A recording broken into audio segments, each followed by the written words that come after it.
Ingrid Alt, kuidas kommenteerida Margus Nurmiku väga pikka ja põhjalikku ülevaadet politseitööst ja milles on siis probleem, kas linnavolinikud tõesti ei taha aidata kaasa turvalisuse parandamisele Paide linnas?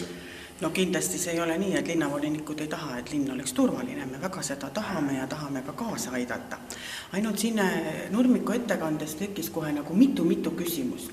Et esimene probleem ta kandis ette, kuidas riik on võtnud väga palju politseil vähemaks struktuure ja politseile on väga suured kohustused, mida nad ei jõua täita, mistõttu abipolitseinikud peaksid neid aitama. Et loomulikult ei pea kohalik omavalitsus võtma üle riiklikult struktuuride tööd, nende kohustusi ja nende rahastusi ja see on ka ilmselge. Et küsimus kindlasti kerkis üles HTV ostuga, mis meil eelmine volikogu oli päevakorras, kus tahetakse Järvamaale osta 7000 ja 500 HTV. Ja kindlasti see valupunkt sai selleks, et eks seda HTV-d hakkavad abipolitseinikud ja Margus Nurmik kasutama ja eks ta enda õigustuseks täna siis, miks ta peab seda kasutama, ka selle ettekande tegi. Meie esimene probleem oli see, et 3500 eest saab päris ilus HTV osta ja me oleks saanud selle raha eest osta 2 HTV-d. See tähendab, meil oleks juba 2 struktuuri, mis liiguksid tõesti ühe kas või Türi poole jätta ja seda kanti teenindada abipolitseinike ja teise siia poole. Et see oli üks küsimus. Teine küsimus oli see, et Margus Nurmik nagu väga korduvalt rõhutab, et abipolitseinikuna tema peab kandma 8 kilost turvavesti, millega on koos liikuda väga raske. Et ma peaks nagu ütlema, et mul on 12 üle kilo, millega ma käin iga päev jooksmas. Ja näete, saan hakkama, ei ole ära surnud. Nii et ma arvan, et kui inimene on abipolitseinik ja kannab 8 kilost vesti, siis see on täiesti elementaarne varustuse osa, mille pärast ei peaks tegema nii suurt numbrit, et just sellepärast on HTV-d vaja osta, et tema ei jaksa 8 kilost vesti kanda. Et ma arvan, et ikka jaksab küll iga mees. Ja tema ettekandes tuli veel välja ka selliseid asju, et abipolitseinik ei julge sageli minna või ei suuda või on väga ohtlik minna situatsioonidesse, mis on väga teravad. Nad ongi selleks koolitatud, et teravatesse situatsioonidesse minna. Minu elus on olnud ka selline situatsioon, kus haiglas on olnud suur vargus ja politseinik on kutsunud mind siis kaasa, kuna mina tunnen paremini ruume. Avades ukse palunud mul ees minna, kuna ma tunnen ruume paremini. Et sellepärast mulle täna siin jutus jäi nagu niisugune kõlama, et meil on nii ohtlik töö ja meil on nii hirmus, et ma ei julge sinna minna. Et kui julge, siis ei saa olla abipolitseinik.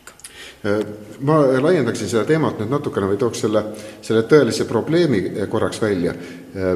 Mis pälvis minu tähelepanu Margus Nurmiku jutus oli pigem see sissejuhatus olukorrast, mida on kosta olnud ka mujalt, et selle politseipatrulli kate Järvamaal on muutunud tõesti minimaalseks. See on nagu anekdootis soomlase ehitatav maja, et mitmetoalise ehitad, et ühetoalise ja et väiksemat ei oleks ju mõtet, eks ole.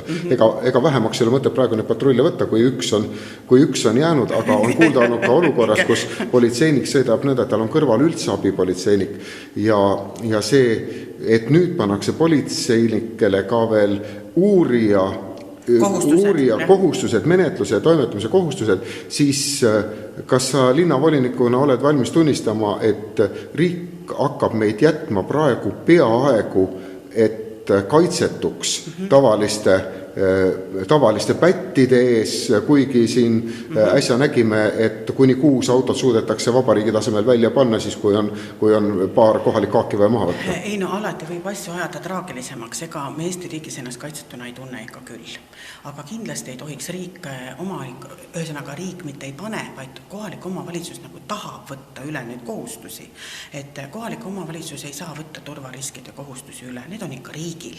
Aga mida saab volinikud teha? Riigiga suheldes üldse seda olukorda praegusel hetkel siiski natukene parandada. Ühel nädalavahetusel on võetud ära 2 relvad. Teada on, et selle asja taga on palju suurem asi, väga tõsine uurimine käib. Tulistati rongi, mis siin liikus ja me läbitame täied politsei. Siin ei olnud ju meie politsei üksiku relvi ära võeti. siin olid ju ka tõsised abijõud. Aga need olid Järva mehed, see viitab, milline on meie kriminaalolukord. Jah, et loomulikult ma tahan, et riik nagu mõtleks selle peale, et Eesti vajab turvalisuse tagamist ja me ei saa nendes struktuurides kokku hoida, vaid me peame ikkagi leidma siin vahendeid. Ja loomulikult ma austan abipolitseinikke ja mul on väga hea meel, et on selliseid inimesi, kes abipolitseis tegutsevad ja teevad ja ma olen kindlasti alati seda meelt, et kui abipolitseinikud vajavad abi, siis kohalik omavalitsus võiks aidata, et abipolitseinik saab tõesti nii osadki probleemid lahendada. Aga ma ei taha, et abipolitseinik ütleb sellist asja, et poiste kamp, nagade kamp oli keskväljakul ja ma ei saa ju nende juurde üksi minna. Et kui mina julgen nende juurde üksi minna siin igapäevaselt Vallimäelgi ja öelda, et kuulge poisid, nüüd on liiale mindud ja hakkame laiali minema, siis ma arvan, et abipolitseinik oma kuulivestiga peaks julgema seda kohe kindlasti teha. Ja ta täiesti üksinda. Eks? Et just seda ma tahangi näha, ma väga toetan julgeid ja tugevaid isiksusi, kes on nõus ja tahavad olla abipolitseinikud ja tahavad seda tööd teha. Ja ma arvan, et HTV-de ost 2 tükki ei ole üldse paha mõte, see on väga hea mõte, aga 2, mitte 1 kalli raha eest. Nii et selles oligi nagu see teema, mida ma tahaks täna öelda, et ta tegi küll pika ettekande raskest turvalisest olukorrast, aga täna Paides tegelikult inimesed ei tunne ennast ebaturvaliselt, vaid tunnevad ennast siiski väga turvaliselt, hästi ja on isegi inimesi, kes ta praeguse terroriolukorras on öelnud, küll teil on hea, te elate Paides, siin on ju kõik nii rahulik.